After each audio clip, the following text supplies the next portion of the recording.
until finally one day she gave me permission to go on Oh, point and go across the floor. And that was that. And I cried.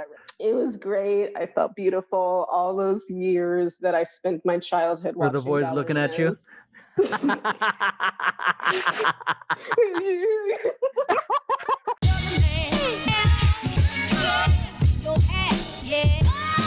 What's going on, ladies and gentlemen? Welcome to another episode of Throwing Tantrums. Emeroy here, as I am cleaning my glasses. I don't know why I decided to start the intro while I'm cleaning my glasses. But today we have another solo podcast featuring one of the directors. I'll let her say her name in a bit.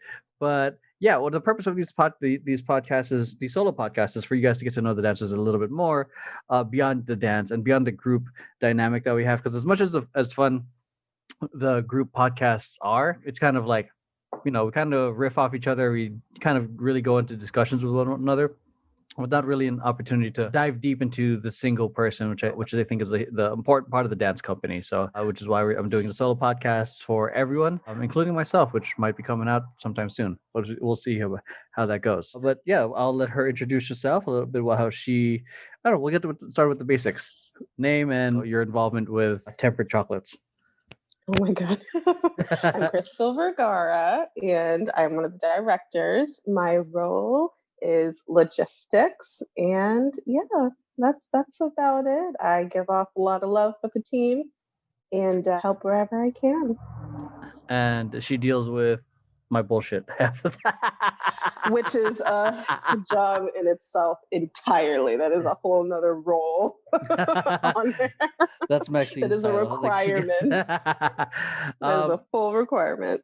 What throw into a little bit of the origin story of how you got started with dancing, and because I think that because I forget that about your credentials until you brought it up. Like, remember when we were doing reaction videos and they're like, oh yeah, you did this and this and this. I'm like, holy shit, I forgot how like you actually had yeah. Go ahead.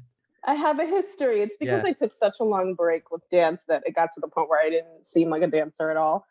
But origin story, I'd say when I was little, probably around 6 years old, I was watching the Nutcracker during Christmas. No, I'm a liar. I was watching the Olympics and I saw ice skaters and I wanted to be an ice skater. That was my dream. So, and my family didn't have much money, so it was never something I could do. I couldn't go to lessons or anything. And I'm going to rewind just a little bit. That's a freaking lie. When I was 3 years old. Wow, it's going further back. It's a lie. I'm going to go back. This is when my mom would be upset if I forgot this. When I was 3 years old, I went up to my mom and I asked her if I could be a ballerina and get a tutu. And she asked why I wanted a tutu. And I said, so boys will look at me. And from then on, at 3 years old, from then on, she never took me serious. She ragged on me for saying that since I was a little kid, and I never got that tutu. But I think it derived from like wanting an audience. That want was there from day one. But then later, it became a joke. And then around 6 years old, I saw the Olympics. I saw ice skaters. My dream was to be an ice skater because I loved how they spun around. That was the main aspect. And from there, couldn't do that. And Christmas time came probably the same year. And I saw the Nutcracker. And then I made the connection. And I was like, oh, I don't have to be on skates. I can use my feet. And so I started putting on stockings for church in a bathing suit, and I just started dancing around every day. Like, all day, every day. I got my alarm clock, this little black alarm clock radio, and I would turn on the classical station, and I'd put on classical music, and I'd just dance in my room. Dang. Yeah, and I did this for years, and my mom would open the door, and she's like, Southside Chicago woman, she's like, where the hell did you get this from? She never understood why I would be listening to classical music. So I did that.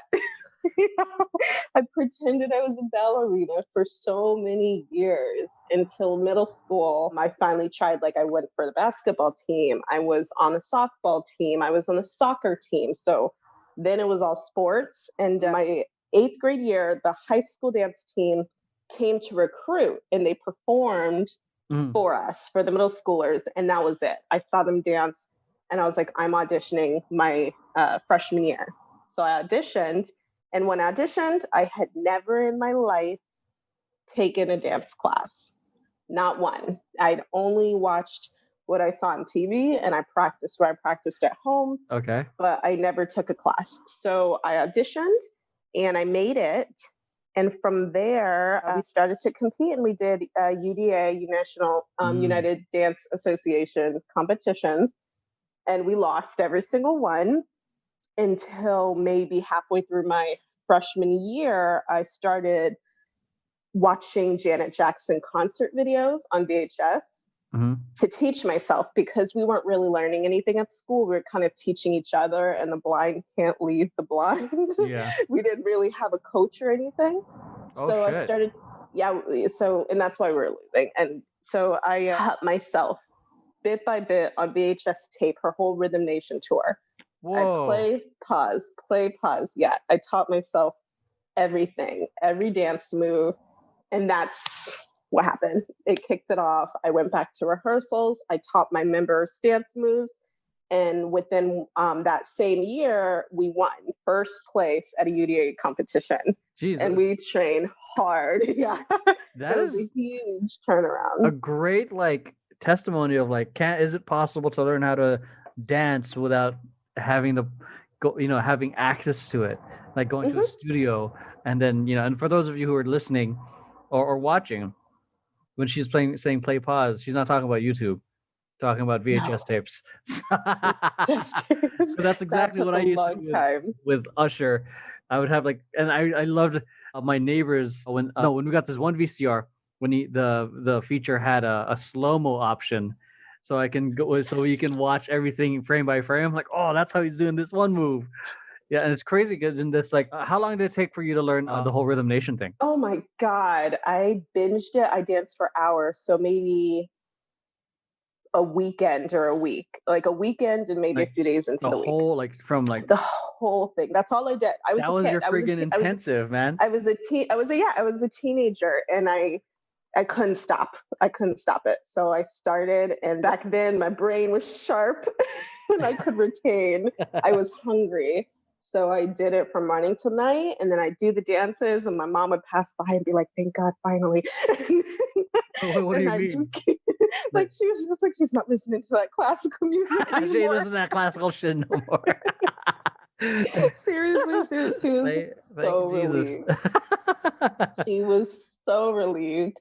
But so I taught myself that, and same thing. We ended up getting we had that VHS player where you could have it play a little slower. Yeah, but I would do it a little bit, but I actually learned that I had to, if I watched them do it a little faster, I got it better. So I just watched them do it really quick and be like, boom, boom. So it was the counts. I needed the proper counts. I would try to teach it to myself slow, and then I'd get frustrated because then I'd go real time and my body was still doing it slow. So I just rewind and play over and over. So when you went back to your high school, did you use the same moves, or did you start experimenting with your own shit? My own. Yeah. And one moves weekend, huh?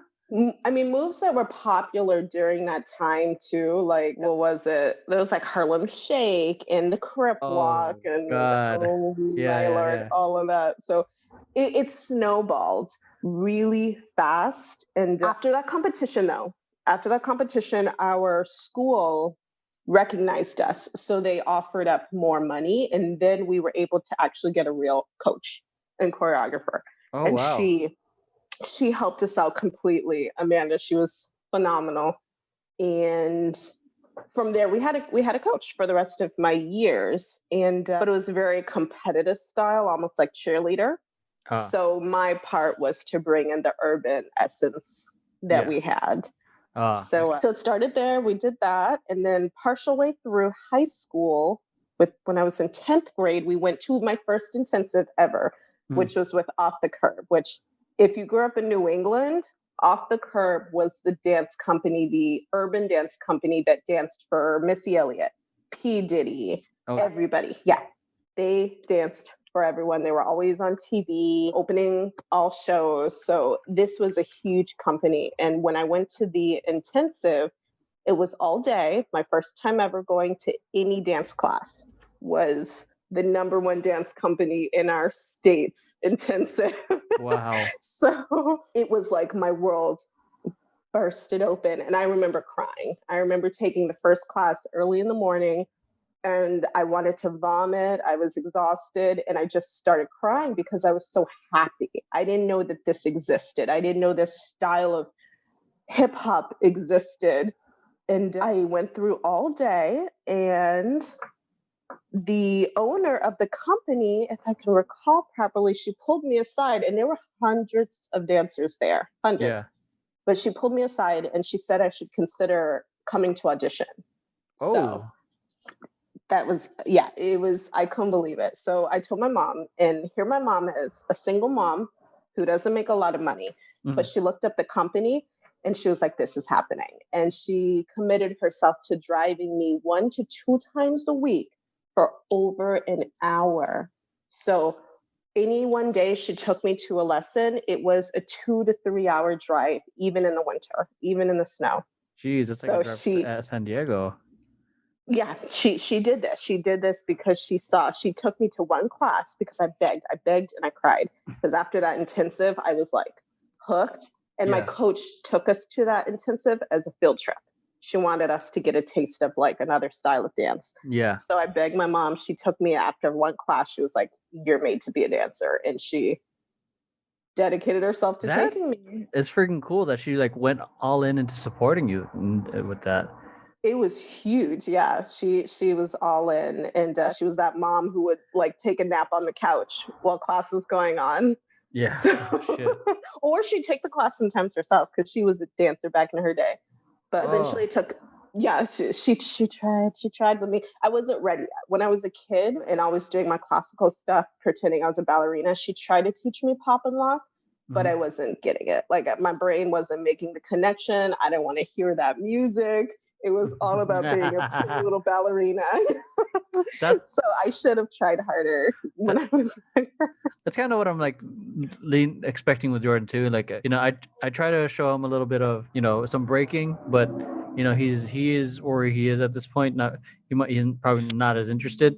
So, but who knows? He might get interested in it much later on. I mean, even when we have performances and there's like dance circles, I see him jump in. He goes, it's something about us parents that they don't want to listen to. And I don't understand. No, Mom, I don't like, yeah. Okay, so I started going, and then auditions came up, and I had already started going to classes, so I knew some of the members. They were familiar with me at that point. The owner was rooting for me, but a company like that, they're sponsored by FUBU and Red Bull at the time, and they were, they just were the creme de la creme in terms of hip hop in New England.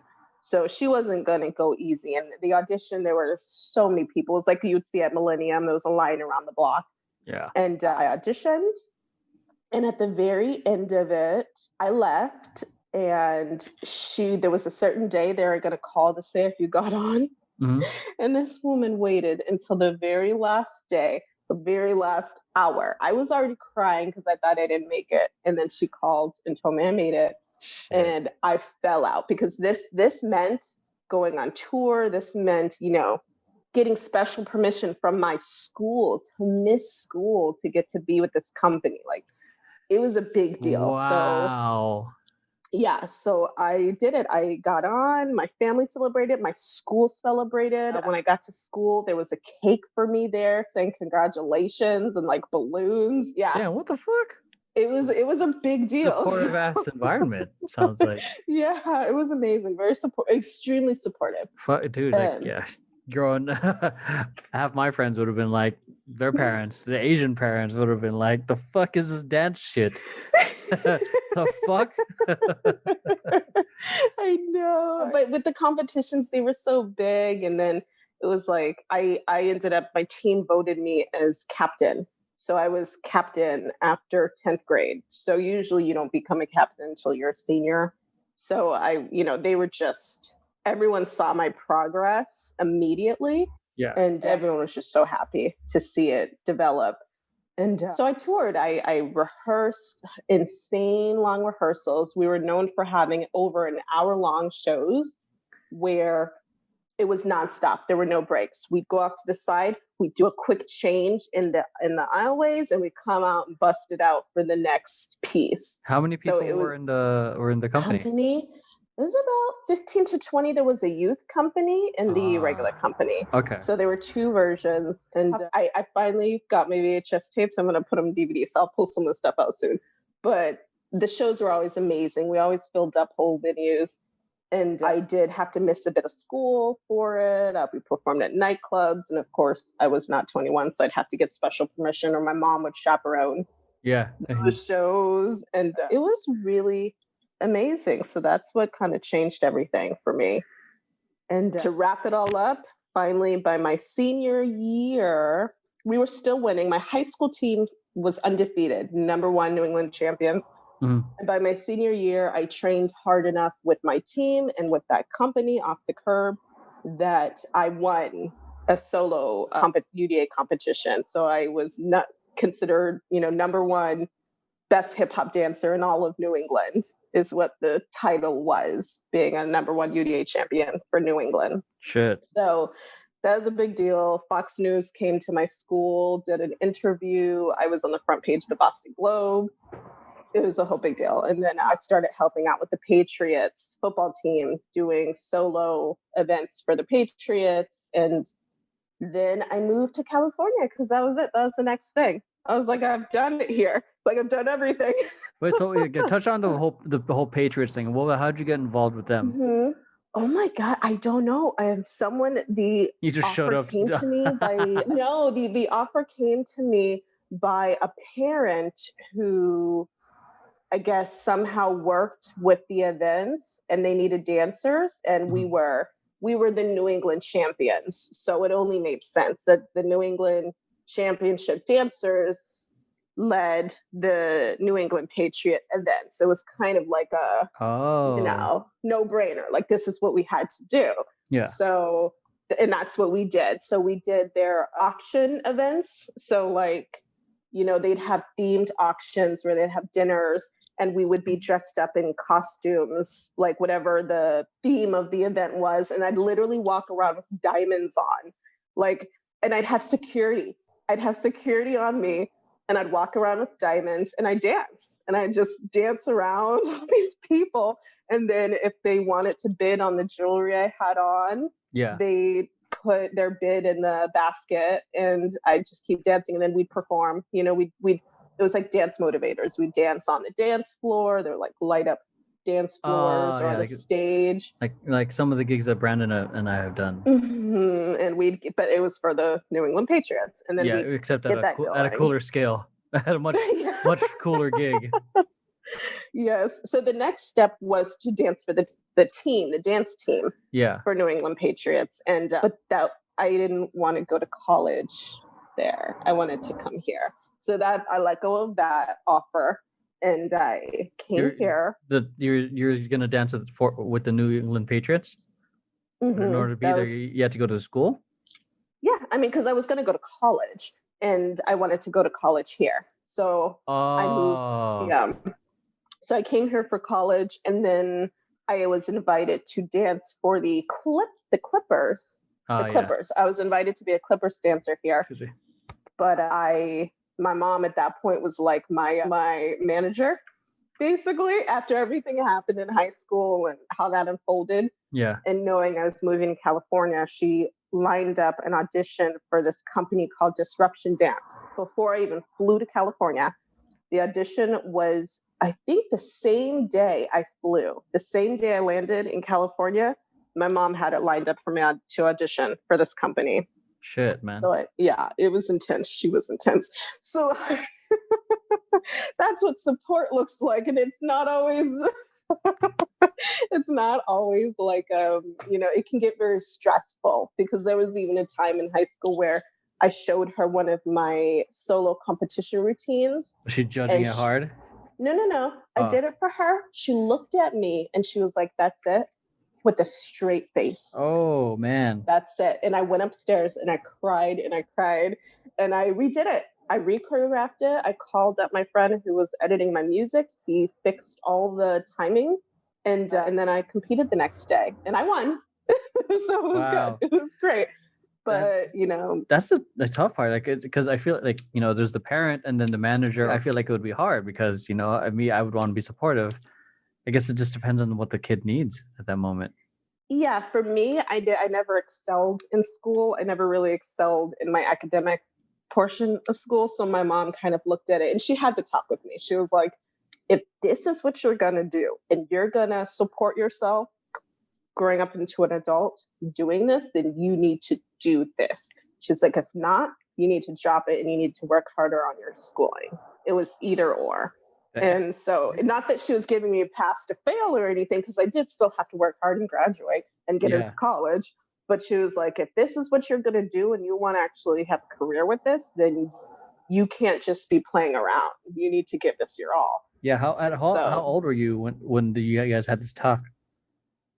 Oh, God, she probably said it to me a few times through high school, but definitely towards senior year. Oh, and in senior year too, I did so fucking much. No wonder I didn't do well in school. I also worked as a dancer at Six Flags. I was Tweety Bird and Yosemite Sam. Yeah, and then I did the parades. I was like one of the parade dancers, and so I did that too. So you were a working dancer at a young age, man.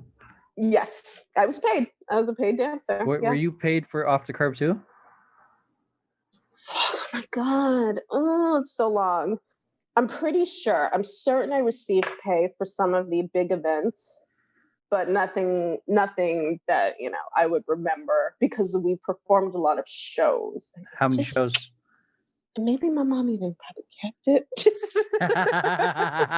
I'm not even going to lie. Like, that woman drove me everywhere. Maybe she was like, bitch, give me this money. God, dude.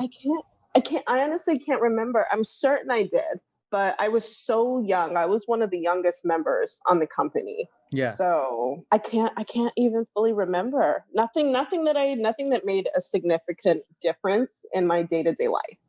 It was more the experience. Six Flags paid, that was great. And that was a big audition too. That was a huge audition. Tons of classically trained dancers. And up to that point, I had never taken a classical lesson. I had never taken ballet, jazz. The turns we had to do, the leaps, the splits, that came in from what I taught myself at home all those years growing up. Shit. Like off TV, off watching ballerinas. So so prior to your first ever class, you were self-trained? Yes. So how long, I guess, even from when you're like wanting to be a ballerina, huh? Mm-hmm. Yeah, so I had been doing it since I was a kid. And shit. So so it's doable. Tell me about like when you got to LA. Okay, that was a big deal. LA was. I hope you guys are enjoying this so far because this origin story is very extended and showing off, how it was very involved in her age. It was her in a young age. Mm-hmm.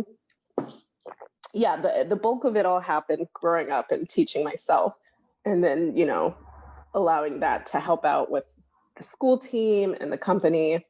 And then I learned more classical, I would say, through Six Flags, just in terms of learning the choreography for the things. That was like a class for me. I was learning on the spot, like how to do it without having much history. So I took that with me, came to college, and then it was class. College was like, I majored in dance and performing arts. So that was the first time ever in my life that I took everything. I signed up. God, getting these like grants and whatnot. I did not put them towards the classes I should have been taking. I was like tap and point and, I did everything. I was so excited.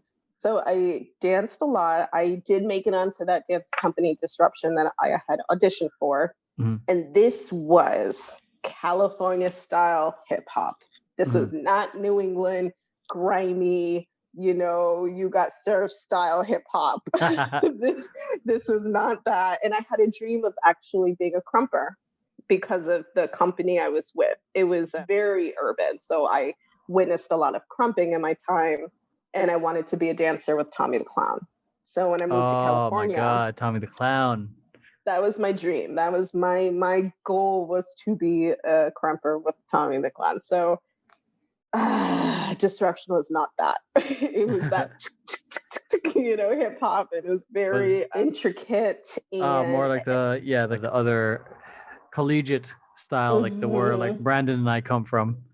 Yes, exactly where you guys come from. Which is like the more intricate. Yeah. It's like learning a new language and you get tongue-tied. Your body physically gets tied up trying to learn that. So that was a process, but we performed all over California. So that was great. That's where I received my training for that style of hip hop. And then I went to school and did all of that. I finally was able to take ballet. I excelled quickly to point, and my instructor was very strict. Like she was European. We had a live pianist in the room at Cal State Long Beach. Yeah. And she was not going to let you go on point unless you were really ready.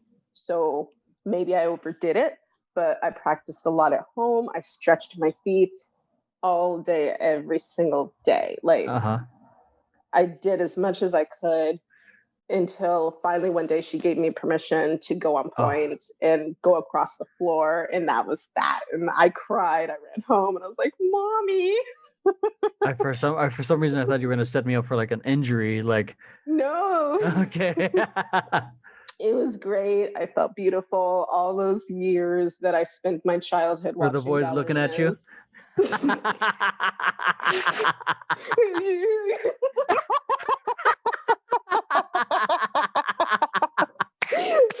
Finally. I've waited 84 years. Sorry, Mom. But yeah, what did your mom say? Oh my God, she was just so proud. Like I was, broke college student at that time. So I was living at home. I was living at my grandparents' place, my mom's place, back and forth. So they saw me, they saw the growth. They saw me rehearsing all the time. And even then, me in college, my mom's like, she'd pick me up from rehearsal with Disruption.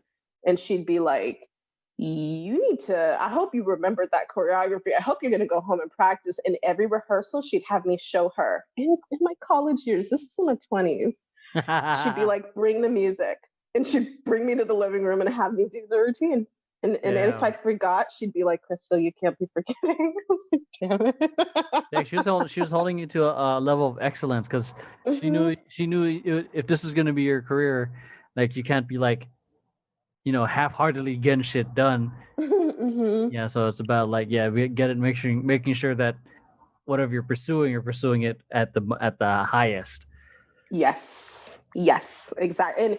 And yeah, for her I think for her as a single mom, she's so badly. It's just like parents who, immigrant parents who come over and they knew the struggle and they want their kids to excel and not dance. Like you say, your family would be like, what the hell are you doing dancing? Mine coming from, low income and struggle. Her main thing was she just didn't want to see us struggle the way she did. So she was like, no matter what you do, you need to do it well so you can support yourself, and not ever have to go through what I went through. So she pushed all of us. Like my younger sister, Chisam, started going to Stanford University after 8th grade, middle school. So her freshman year of high school, she was going to Stanford at the same time. And just like me, where I had special permission to go to this company and travel and tour and perform and do my schooling away. Yeah. My sister got her special permission to spend half her days at Stanford and then the other half at Culver City High School. So by the time she graduated high school, she finished 2 years at Stanford. So. Well, for what? She was just really smart. Fuck, dude. She was actually based off what Brandon says, it's like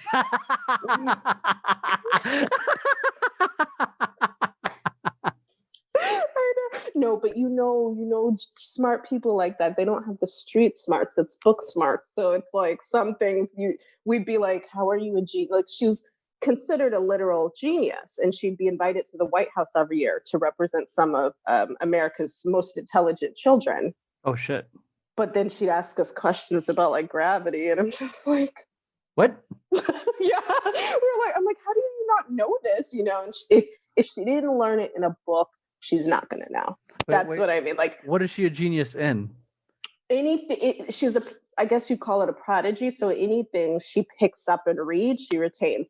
An instrument, any instrument, self-taught, got it, boom, done. She's playing it. You know, she's never had to take lessons for her instruments. Any educational book she reads, it's retained. She doesn't have to study. So because of that, I would assume she gets bored easily. Yeah, and that's what happened. That's what happens. You're a kid and you've learned everything way faster than everyone else. You're ahead of your class, and now you're going to an Ivy League while you're in high school. I mean, that's how it works. So my mom pushed all of us. It wasn't just me. Everybody got it. Damn, that's wild. So when But I will share that my sister did try to start dancing, and I was not kidding. I looked at her and I was like, if you dance, I'll break your legs. Because that was my thing. So she never got into dancing because of this? And she's still to this day. She's like, I could have been such a better dancer if it weren't for you threatening me. I was like, sorry. Why don't you just let her come through to an audition one time? She shined at everything else. Not this one. Not this one. It's mine. She ends up taking her place on the board. Oh my God. Get the other Montgomery sister. Oh my God. She's in the back now. She's forgotten. Send her to the snow. Oh my gosh, no. But at one point did you just, because I know we reconnected because I was doing, oh God. You're one of my teachers. For you.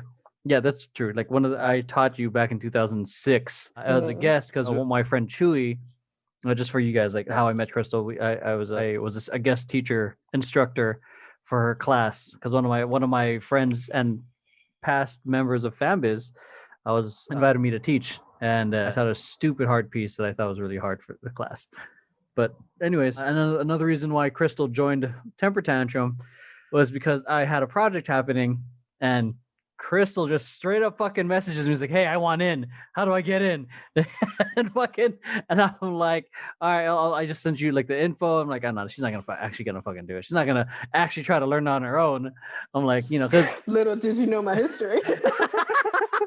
Because I'm of the thought, like, a lot of people say they want things and they never really execute.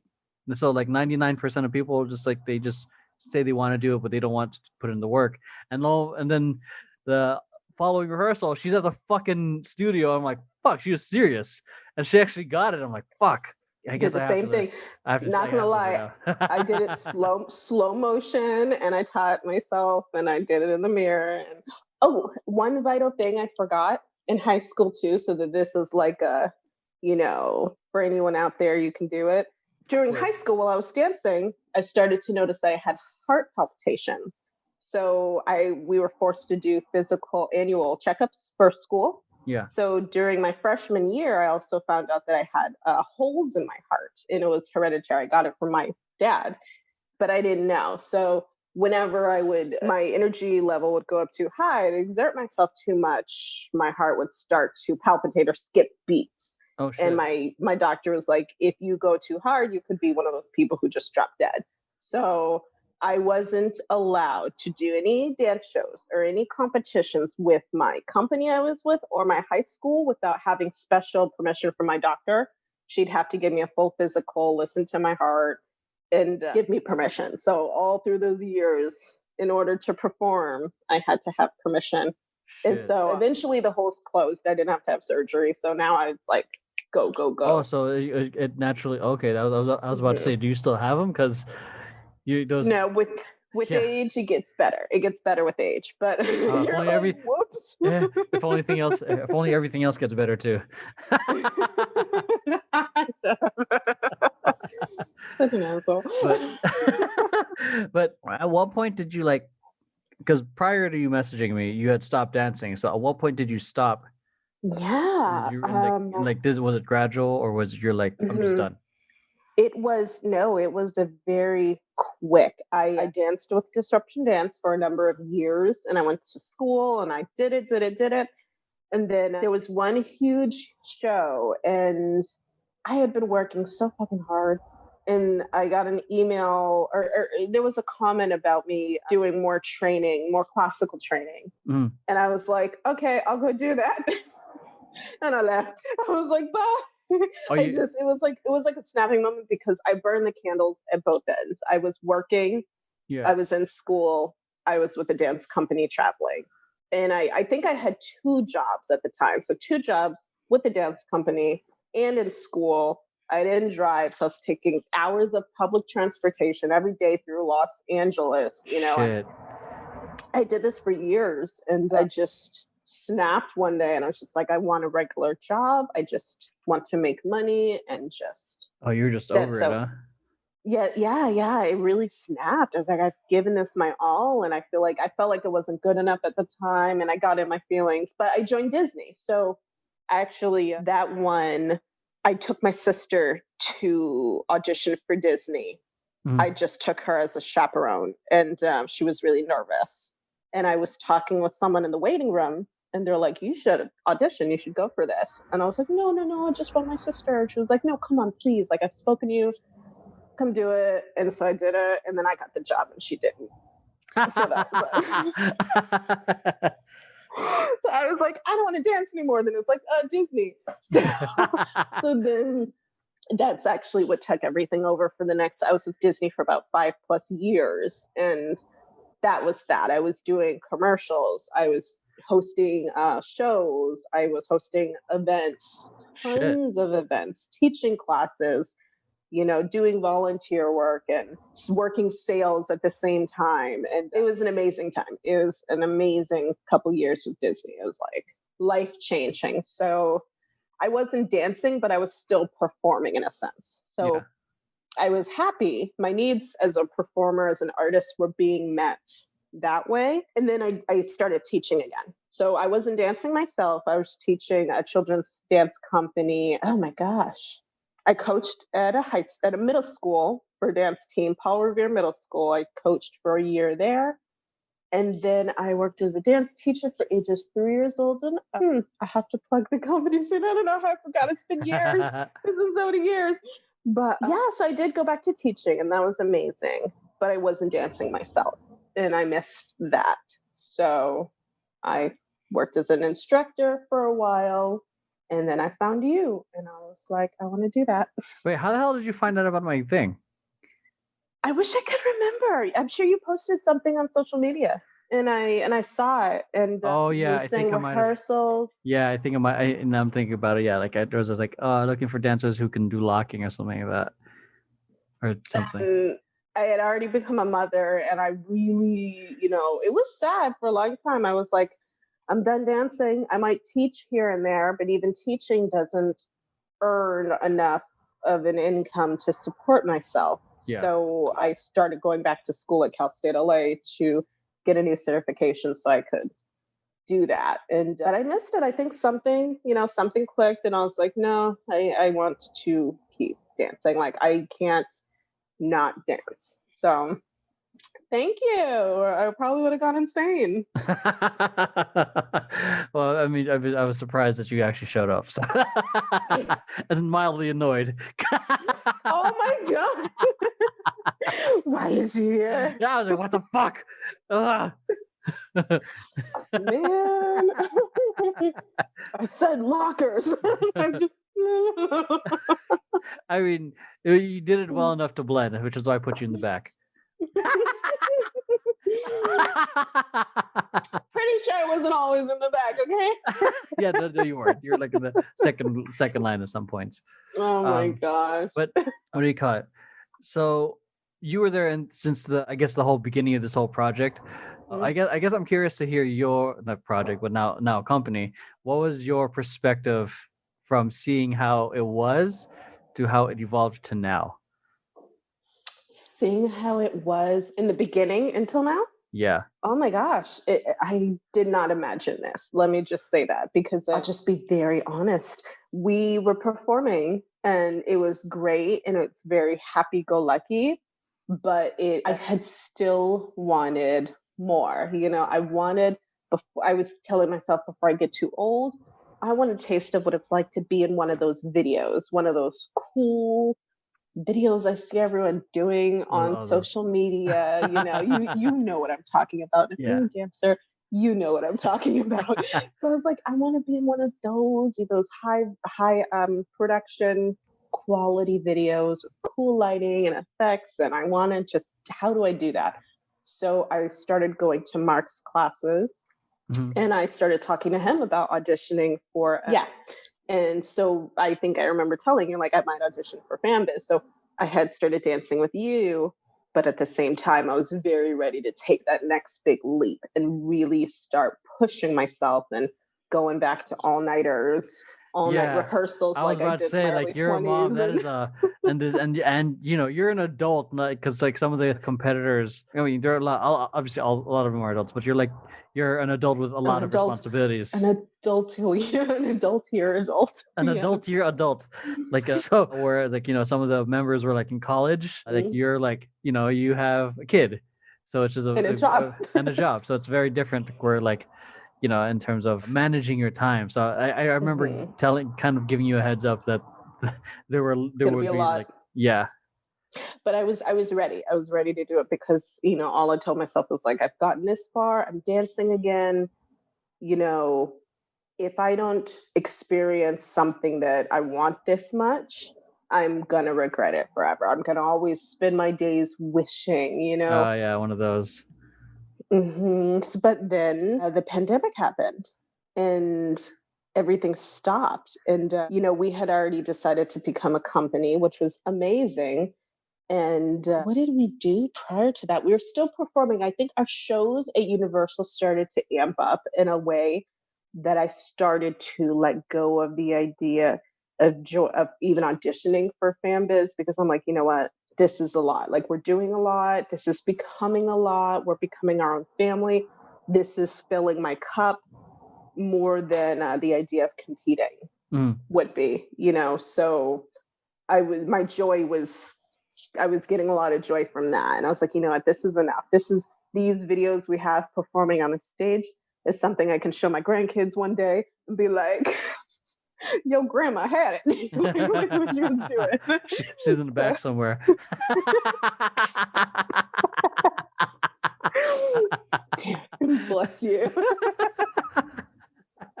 Oh my God. I mean, always getting me. I mean, now, because especially since you saw the most recent video, there's an actual close-up of you for the closer. So like you kind of like checking that mark. So, done. Yeah. So all right, everyone, bye. Are you gonna retire? I was about to say, are you gonna retire now? But so now we're doing what we're doing now, and what we're doing now with our company is exactly what I was hoping for all this time when I decided I wanted to get back into dance. And, when I was looking at FanBiz and creating that social media content, creating those cool videos, it was everything I wanted. And we're doing that. And it's amazing. And we're not only doing it, but it's enjoyable. The process, I'm having a lot of fun. I'm not coming into it with high stress and anxiety, like in my early 20s, with those long, stringent rehearsals and burn a dancer out. Burnout. Yeah, I wasn't experiencing burnout per se. And it seemed like everyone else was happy too. Like everyone else, I really truly feel like with Temper Tantrum is happy where they are, happy with what they're doing. I see smiles on everyone's faces. I'm not ever picking up on any weird energy. It's a pleasant experience every single time. So I didn't expect it to be this. I didn't expect it. And oh my God. I can only imagine like how long we plan on dancing, as members. Okay. So was, coming to the, I guess, first Temper Tantrum, rehearsal, was that your first time dancing in a long time? Yeah. What was it like coming back? being in a room? That was actually really freaking scary. I remember sweating. I remember that was probably the only time I had anxiety, where it's just like, oh my God, I don't know everyone here. Who are these people? They're probably amazing. And am I going to pick this up? But then it was like you were there and you were a familiar face, you know? So I was even like, though I was being an asshole. Why are you here? Yeah. I was like, at least the head of it is Emeroy, and that's my boy. So I was like, it can't be that bad, you know? And you know, as an adult, it's just a little easier. So I went in, I introduced myself to like Brandon and everybody else. And everyone was so warm and welcoming, you know? It wasn't like one of those situations where people look at you and they're just like, hi, and then go back to stretching and warming up by themselves. Yeah, it wasn't like that. People, if anything, some people were coming up to me and introducing themselves, and it was a good time. Like I remember leaving and just being like, "Oh my God, that was amazing!" And texting my family, my group family chat. What did your like, family say? They were excited. They were just like, "Oh, congratulations! That's so awesome!" And I think they were apprehensive, probably like, "What is she doing? You know, after all this time, what is she doing? She having a crisis?"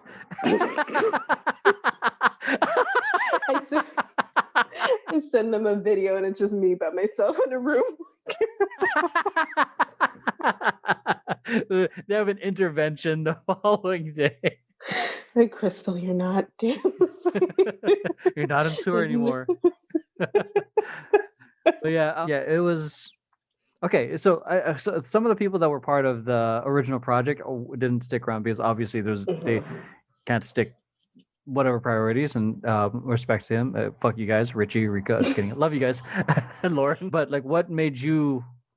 Obviously, like, there's the family aspect, and I guess all that. What was to stay? Yeah, that was the in. Like what? Like, I mean, I had gone without for so long, being a dancer, and you can't do it for years. You know, it eats away at you, and you just want it. You know, it's not like, you know, where you're performing. Like I see right now in the community, you might see certain dance members performing all over the place, popping up on everybody's social media, performing in all these other pieces. And, you know, it's just, there's options. They've got options. If they want to take a break, they can take a break. They can pick it back up, go dance with another group again, and keep themselves going. But I was so far removed from the community that I had nothing. So it's not like you were my only option now.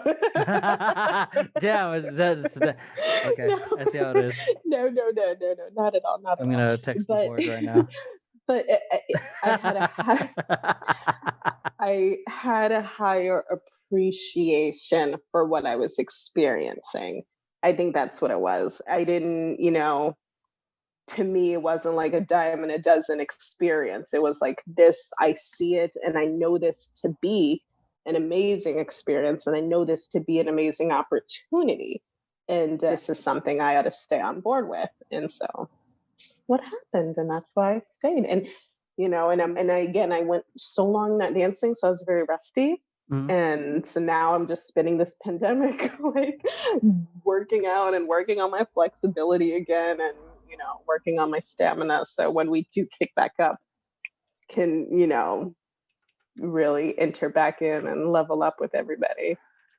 Oh yeah. What have you been doing I guess throughout the whole the pandemic, since, you know, it's practically going to be a year since we've been locked out, since the pandemic. Well, whatever we've been able to do, which has been great. I started just little things. I started jogging, and then work still took up a lot of time because I was working to kind of keep my company afloat as an accountant.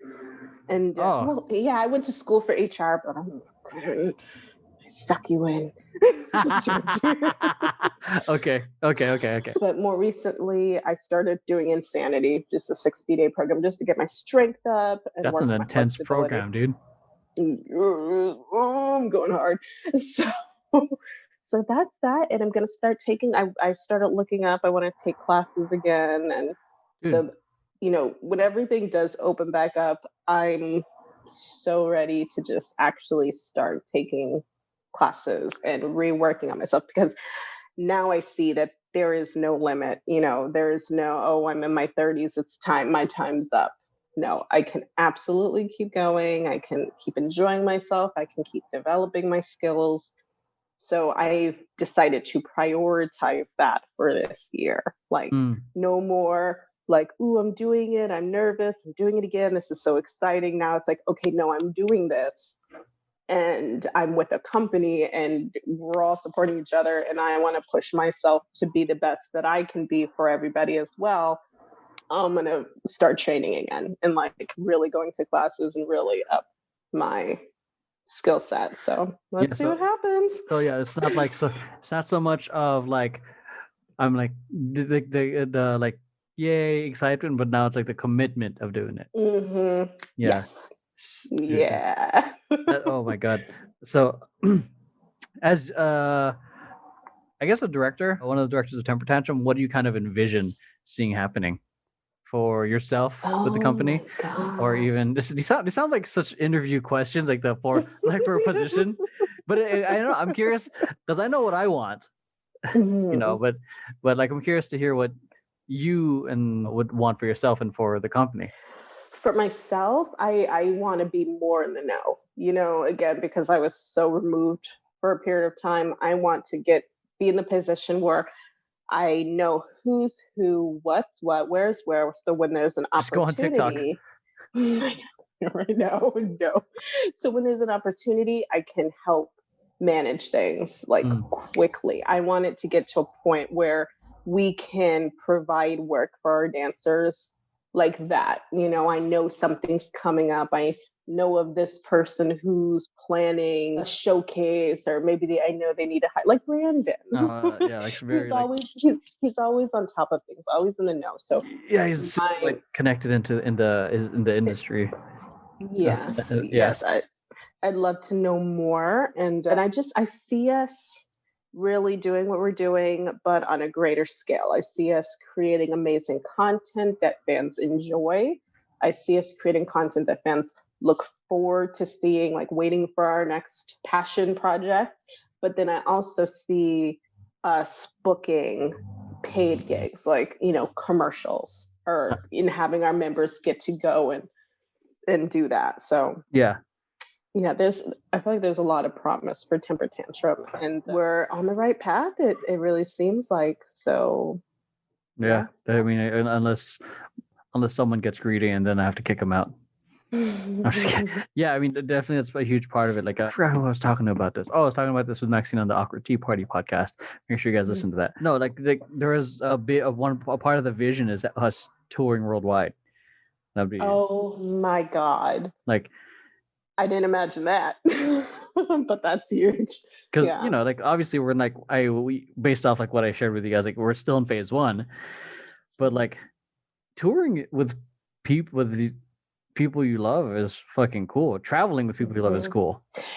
Yeah, and I see that. I actually can see that in a way where, and I don't know if I'm thinking too small, but I can see that in a way where we have a fan base, and we might come to find that we have a huge fan base in a certain part of the world, and we might decide, hey, let's go there and teach a workshop. For our fans out there, and that would be a time where we go and we travel and we get to meet some of our fans that have supported us from halfway across the world. Yeah.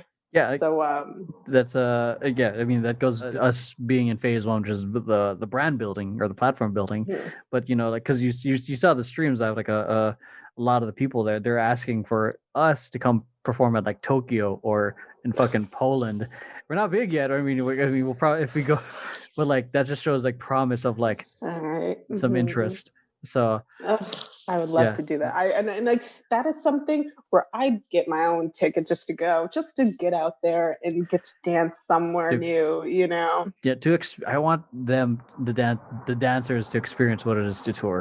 Like especially it'll be even better since it'll be kind of on our own terms.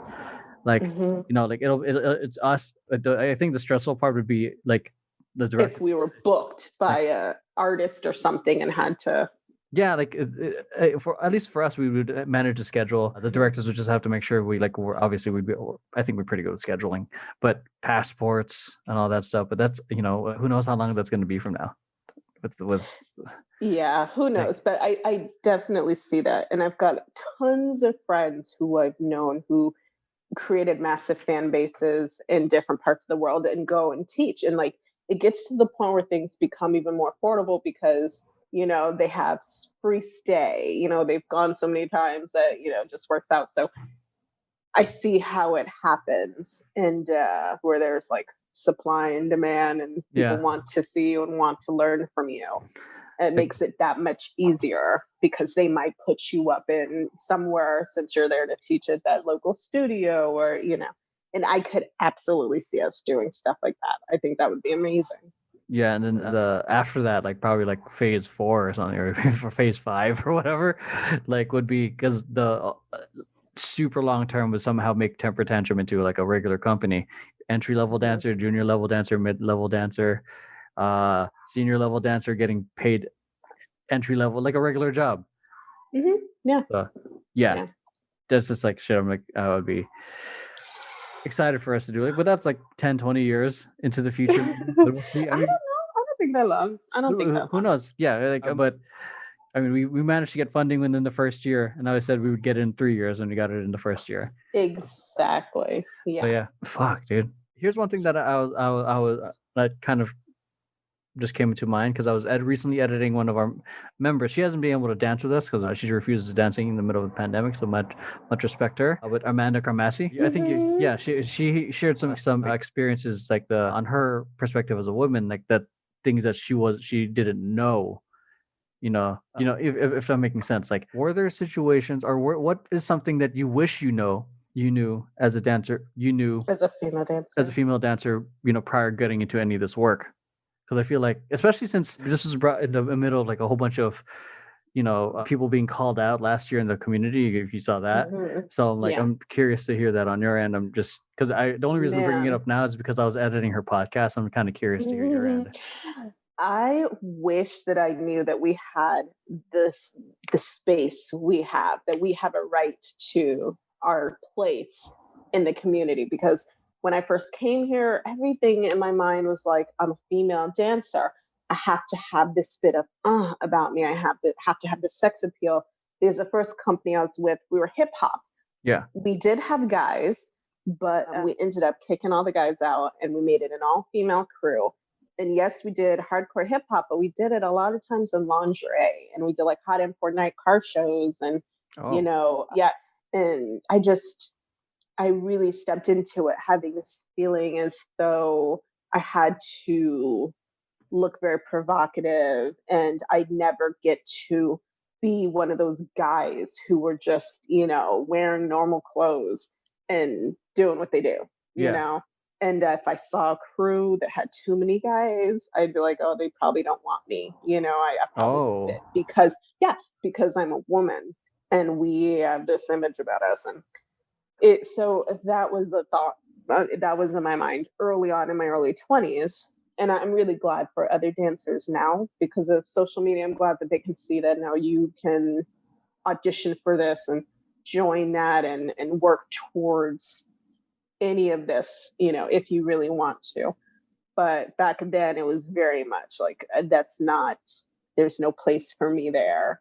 My place is being here. And even though I love hip hop, having to be sexy while I do it. Yeah, like this kind of look that is kind of like you're supposed to have, right?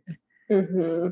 Yeah. And the look, the style, but now it's like, no, okay, I can dance with everybody. Anybody can hold up on their own as long as you have the capabilities. You gotta have the ability to join in with them. Gonna just be like, I'm gonna do it anyway. Did you ever audition for an agency?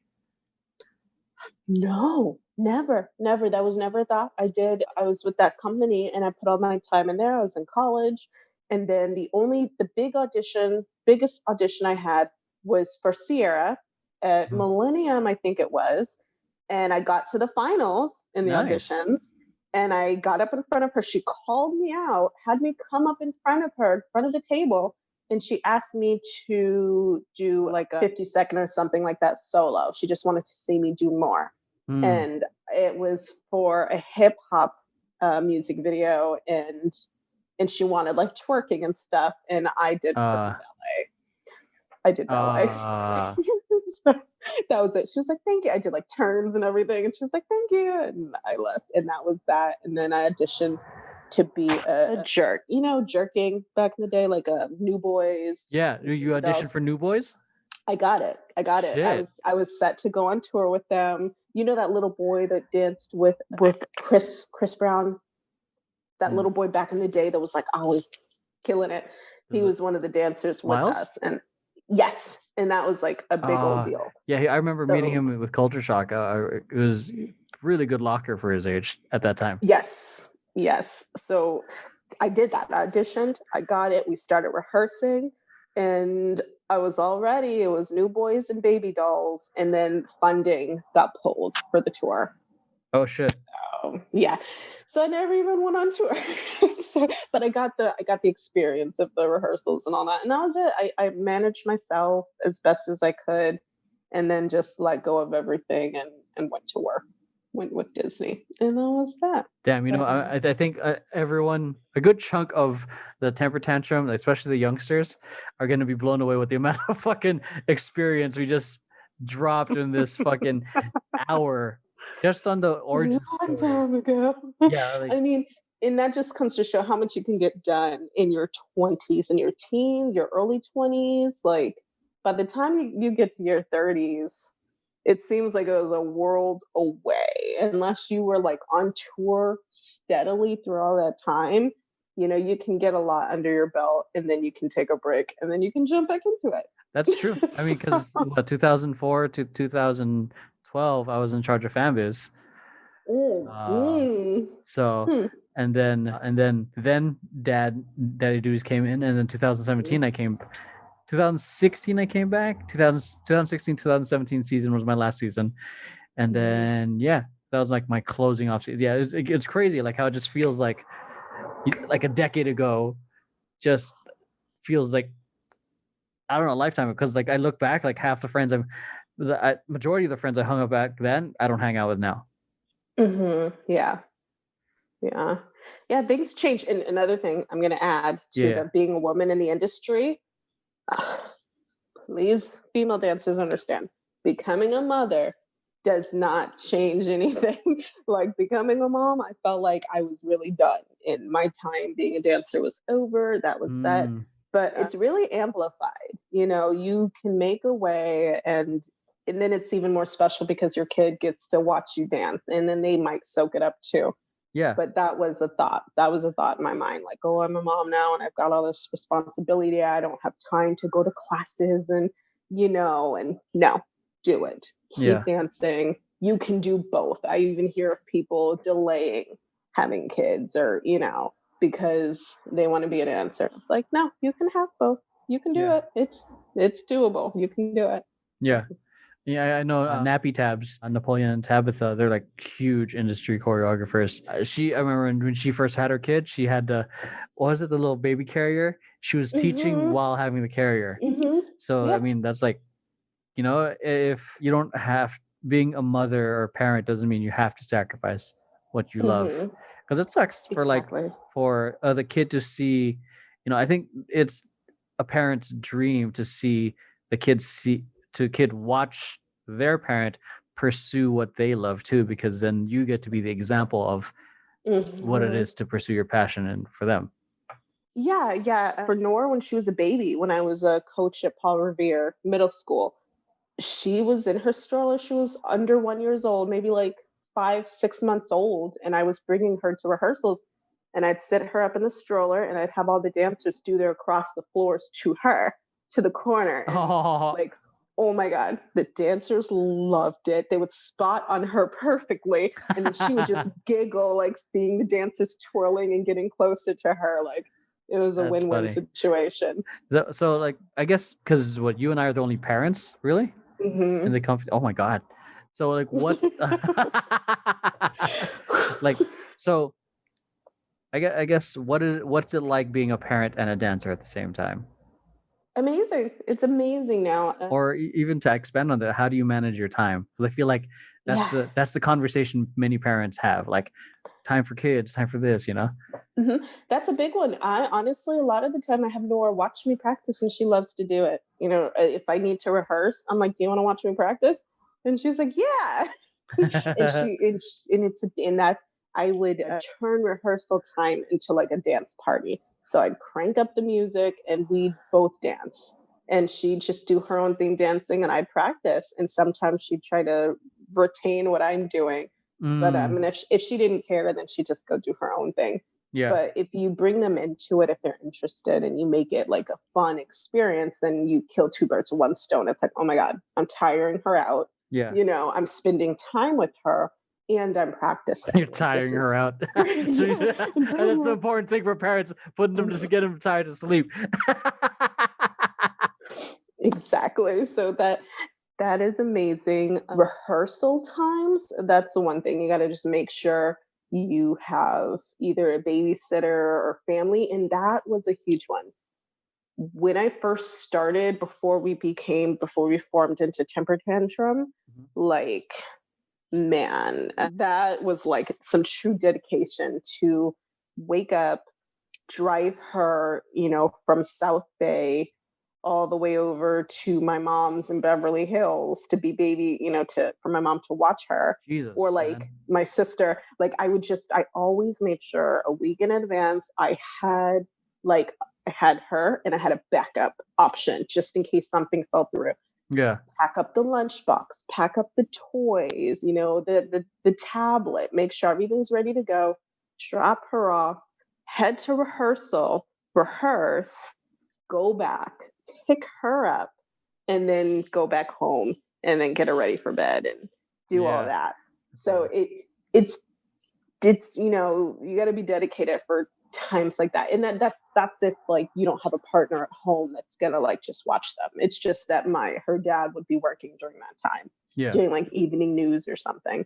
So I always had to make sure. But what happened? The pandemic's made life real easy because he works from home. So I'm like, take note. Were your parents or was your family concerned about you going back into dance because you were a mom? No, they loved it so much. They're like, oh my God, thank God, like your sanity is returned. Why? Were you? How were you? Like, what was your life in the absence of dance? It was just heavily being a mom.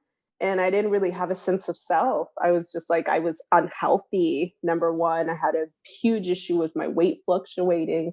Mm-hmm. And everything was just like, motherhood. That was it. I ate, slept, and breathed. That was it. There was no me. Who am I? I had nothing. Yeah. I really had like nothing going for myself. So that had to stop.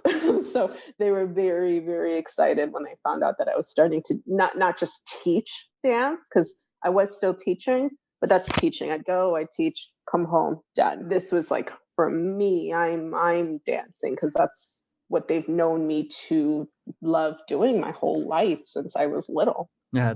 So that's good that they're supportive. Again, like your family sounds like an anomaly, man, because I don't know much family members that would be like, what the fuck? You got a kid. You got rent. Is your dancing gonna pay rent? Nah. Now look.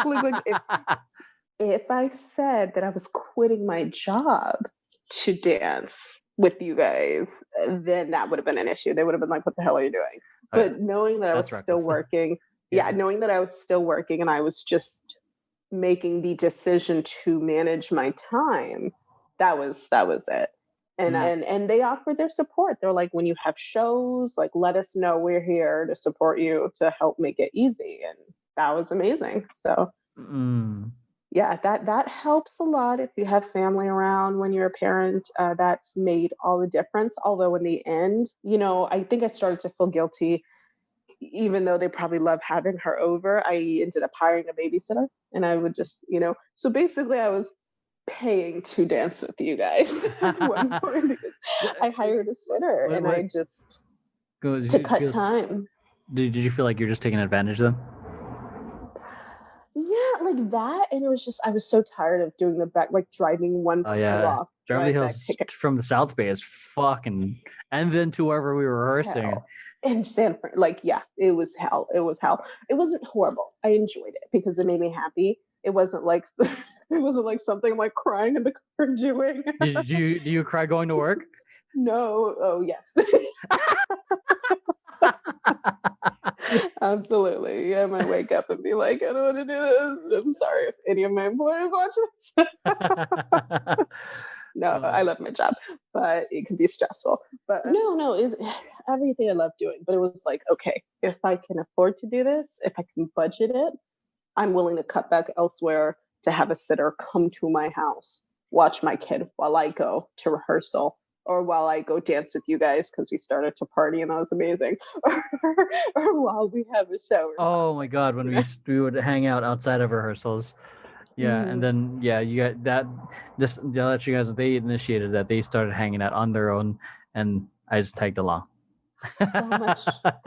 I mean, I cannot tell you how, like, being a parent, that part. Yeah, that's actually kind of liberating, you know. Like, oh my, I came back. Like Krystle came back, you know, and it's because of Temper Tantrum completely. I wouldn't be who I am right now if it wasn't for that. So. If your family were to describe you to Krystle of before Temper Tantrum and then now, you know, like no dancing and dancing, what would they say? Oh my God. Oh God. I don't know. I mean, they'd say like I was a dedicated mother. And that's it. That's probably what they'd say. I was a dedicated mother. And that's that. Like, that's all they would probably say. And, but now it's like, no, like they'd say she's herself. You know, what you see is what you get. That's Krystle. But before, I didn't have an identity. So they wouldn't have. And that was never the comment. It was never like, oh, you. It was always like, oh, you're such a great, you know, you do so good with her. Yeah. Now the compliments are like, oh my God, you're doing great. You look great. We're proud of you. Yeah. That's really cool. It was almost as if like your validation was dependent on your performance as a mom. Mm-hmm. Oh yeah, for sure. And that's going to happen with like all parents. Yeah. You go through that phase. Where you like, am I even a good parent? Mm-hmm. Am I doing the right thing? Did I let them use the iPad too much today? Exactly. Okay, so here's I guess a parenting question, because parents have, especially of this generation, like they have a habit of like demonizing kids using the iPads and phones. So what are your thoughts on? We got a split household on that one because her dad hides it. He would hide the remote from me and from her, and hide the tablet, hide all of from you. Oh, bitch! From me. I watch TV tonight. No, I wasn't allowed to know where it was because he's like, you're just gonna turn something on and then like let her watch something so you could go do something, and just like I would, but still. So like I'd be confined to like my laptop or phones. Yeah. It was just, yes, if I argued it, I could find out where the remote was, but I chose my battles wisely. I was like, you know what, hide it, do what you want.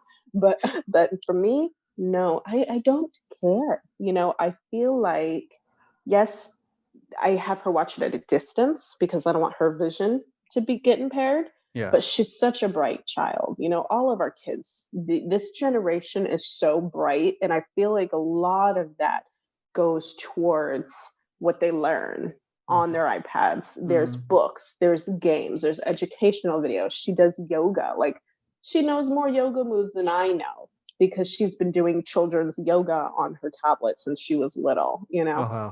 So she learned about condensation and planets and all of that way sooner than I would have got to teach her because she watched classroom videos on YouTube, you know? So I'm like, you know, a big advocate for giving your kids or allowing your kids to use devices.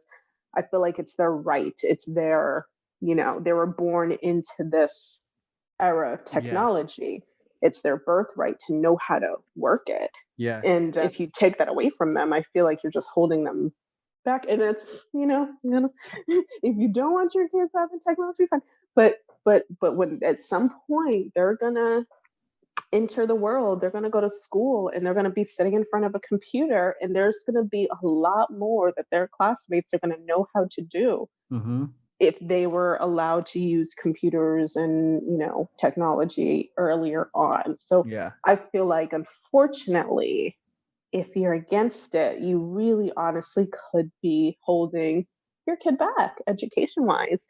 And but we limit, I have time limits on there. It shuts off if she's watched so much TV. And there's a tantrum. Yeah, there's a temper tantrum. But yeah, and there's rules. Like she can only watch like an hour or something, or 30 minutes of something enjoyable before bed. But if it's in the daytime, it has to be educational. And that's great. It's like, how can you argue with that? Yeah. How can you argue with learning? You're learning. Like, I'm not going to sit here right now and teach you, but if you could learn on your own, great. Yeah. So I agree 100%, because it's like, I feel like the technology they're using right now is going to be the precursor of what they're going to be using in the future. Well, even 20 years from now, it's going to be it'll be, I don't know, VR, and it'll be like the same hand gestures as like the iPad, but just in VR. Exactly. And it's not like in our day where we went to school and we'd sit in our computer labs and have to start doing graphic design or anything, and we're all learning at the same time, at the same speed. Yeah. In their generation, there just are going to be other peers that are far ahead because of the access they had as a kid. Yeah. Like, there's going to be a gap. Oh, yeah. Because not everyone's going to have the access to the technology, especially since technology is changing so fast, too. I mean, it was only like 2008, 2009, 2005 when the iPhone came out, right? I don't even know how to make a TikTok yet. So I'm behind already. So like, and yeah, smartphones are barely like a decade old. So it's crazy. Insane. So like, I agree about the whole limits, but I think parents need to stop demonizing kids using it, because it's the same thing like how fucking parents, when we were growing up, just playing video games is bad, fucking all that shit. But now look, it's a fucking sport. Kids winning millions of dollars out of that. Exactly. And my vision's not, I mean, I think all of us are wearing glasses. I don't know about that, but I mean, I know I started wearing glasses because I would play in front of the TV like this. I'm not gonna lie, I did get Nora blue light glasses. So my child at 5 years old does have blue light blocking glasses that she has to wear if she's using her like tablet or, I think I might actually ask you for those after, because the doctor said if he keeps doing this, it's gonna affect his vision. Yeah, she's wearing blue light. I have blue light. I stop, like, if I'm at work, all my glasses, they've got the blocking lens. So that's important. Like, that's one thing that we ought to do to offset. But yeah, and then dancing. She takes dance classes on the thing too. All of that. So it's cool. Would you ever want to share the stage with her? Yeah, of course. I freaking cry. I tried. Like, I think one thing I skipped out on saying was, when I was teaching, I enrolled her in her first dance classes. Yeah. And I was one of those obsessive moms who never left the glass window. I'm just like recording like every second, watching. That would be me too. But her teacher actually ended up asking if I'd like to help out, because one of their instructors quit. And so I ended up actually working in my daughter's classroom and being one of her teachers for her first year of dance. And she was very young, but she expressed her disdain even at a young age. She didn't like it. She wouldn't listen to me. In the classroom, she would ignore me in front of all the other kids. And I'd be like, okay, point your toe, like, time to tap, time to do this. And she'd go around the room, do across the floors, and then she'd come to me and she'd just like stop. And then she'd go to the next teacher and she'd do it again. And I'm just... it sucked. It's mom. Fuck you. God, yeah, she did. When Jordan was in school, he would be too cool to say hi to me and Steph. He'd just be like, "I'm with my friends." Like, all right, I see how it is. You little bastard. It would have been amazing if she would have listened and we could dance together in the room even. But she'd look at me and just stand there. Like if I looked too happy to see her doing what she was doing, I swear she'd stop. It's like the precursor to her being a teenager. Oh, for sure. Mm-hmm, for sure. Yeah. All right. Okay, so we're gonna like start wrapping up in the next 15 minutes. So okay, this is one question I like asking. What's some advice you would give to your 16-year-old self? Oh my God. Take classes. I'd say take classes. Did you not take classes? Not at that age. So take classes earlier than I started when I first started classes in college. So I'd say take classes, and then let's see, and just keep going, audition more and take classes. And God, what would I tell myself? I got to think about this. Oh God. Don't be so hard on yourself. Mm-hmm.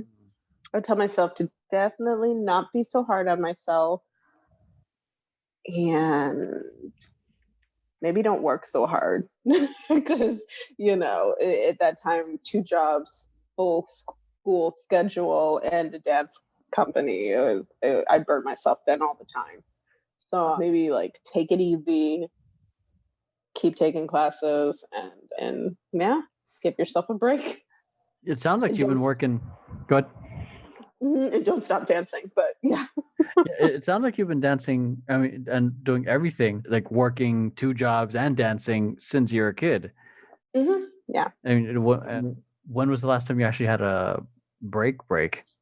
That was a big deal. That was actually my first break was when I had my daughter, and that's the ongoing joke, because I've worked even since I was a teenager. I worked organizing people's closets and home offices and babysitting and dog training. Like I did everything. And so my first time not working was after I had Nora, and I still worked. But that's like I still worked. I couldn't stop. But you're stepping into the role of being a mother, so that's not really like a job, like not even really a break. It wasn't a break, but I still worked. I this one you're gonna trip out, but I had Nora and I became a tasker, an elite tasker. So basically I was doing personal assistant work, but I ended up doing personal assistant work for celebrities. So I worked for Adam Levine and Kim Kardashian. And is that like the Uber everybody for doing tasks? Mm-hmm. Oh, I didn't know that was a thing. Yeah, when you are trusted enough, you get those. Like I had these people's gate codes, their phone numbers.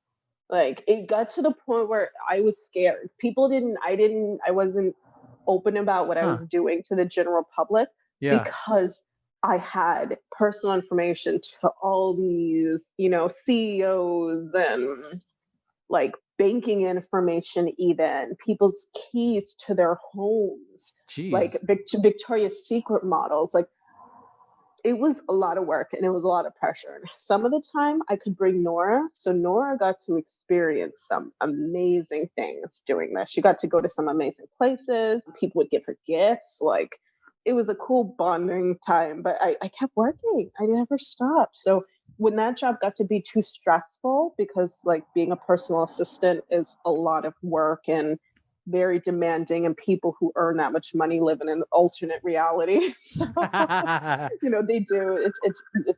Yep. Oh no. It got to be a lot. Like I was barely even home even half the time at that point. I was making a lot of money, but I wasn't home. So that was me not working. That was when I stopped working and I was working. So that happened. And was it because you specifically were in demand? I was in demand. Mm-hmm. I had the reputation of being trustworthy. So damn. That happened. Mm-hmm. Shit. All right. So we're gonna move on to some rapid fire questions. You ready? Okay. All right. So what's the best thing that happened to you this month? Oh my god. I got my shelves in my living room. Oh no, I started working out. What's your favorite board game? Clue. Clue? Ooh, that's a fun one. When are you most inspired? Oh my gosh, when I watch dance videos. Really? I'm yeah, when I watch other people dancing. I mean, yeah. I mean, it depends on who I'm watching, I guess. If you could teach one subject in school, what would it be? Dance. Not dance. Aside from dance. Not dance. Oh, marine biology. I love. Oh, that's right. You're gonna be going to. That. I wanted to be one. Yes. Yeah. Well, my sister wanted to be one too. What's your favorite beverage? Coca-Cola. I drink it every single day. What's the best compliment you've ever received? Oh my God. Recently that I don't need to wear contacts because my eyes are pretty. That's the most recent one that got me. Are you wearing contacts right now? Mm-hmm. Okay. Yeah. What else is that? No. What's your favorite birthday cake? Oh, fuck. I wish I could answer quick on this. It's this Brazilian style cake from when I was a kid, and I don't know what it's called, but it's got this custard in the middle, and I can taste it, but I've never had it since I was a kid. And I'm not kidding. I've hunted down bakeries in New England recently making phone calls, and I've gotten as close as to finding out that it was like a certain grandpa's recipe, but he passed and they haven't kept making it. That's it. So I'm like, damn it. Damn, that sucks. I just looked it up right now. Other than that, strawberry and whipped cream style cakes. Yeah. Okay. Yeah, that sounds bomb. I just looked it up. It's nowhere to be found. But okay. So, what is your favorite movie? Oh my gosh, that's going to be Event Horizon, which please don't judge me, guys, and maybe don't watch it. You're going to think I'm messed up, but Event Horizon, that's my favorite one. I don't remember that one. Okay. What would you do with your 15 minutes of fame? 15 minutes of fame? I don't know. You know Thank everybody. Right? 15 minutes of fame, if everyone's watching, or yeah, if you're that you've heard the term, right? 15 minutes of fame. If everyone's you have all the attention for a moment, maybe even for a day. Dogface, he was famous for a week. I don't know. I just thank everyone and try to say positive things to make the world a better place. That's it. I just try to spread positivity. What does creativity mean to you? Being original, showcasing what's in here, showcasing what's really in your mind, and sharing that with others. Okay, last rapid fire question is, what is an important life lesson for someone to learn? To just go easy on yourself. Don't overdo it, and don't put so much pressure on yourself. Everyone does it in every aspect of life, and it doesn't really help that much. Don't stress yourself out. It's hard. I feel like that's such a young person thing to do, but I could be wrong. Because I know a lot of people are still putting pressure on themselves right now. I think it's something I've learned to do less, even though there's a lot going on. But it's a tough lesson to learn because you feel a constant sense of urgency. It has to be done. Boy, you might not put stress, but you do the most out of anybody I know. So I don't know what's going on over there, but it's really. I think it's the way I work. I mean, Maxine's seen me kind of stressed with the amount of stuff I do, but it's always I never sit. I never work 8 hours straight. I always have breaks. I have mandatory breaks. That's how I manage to. That's how I balance out my energies.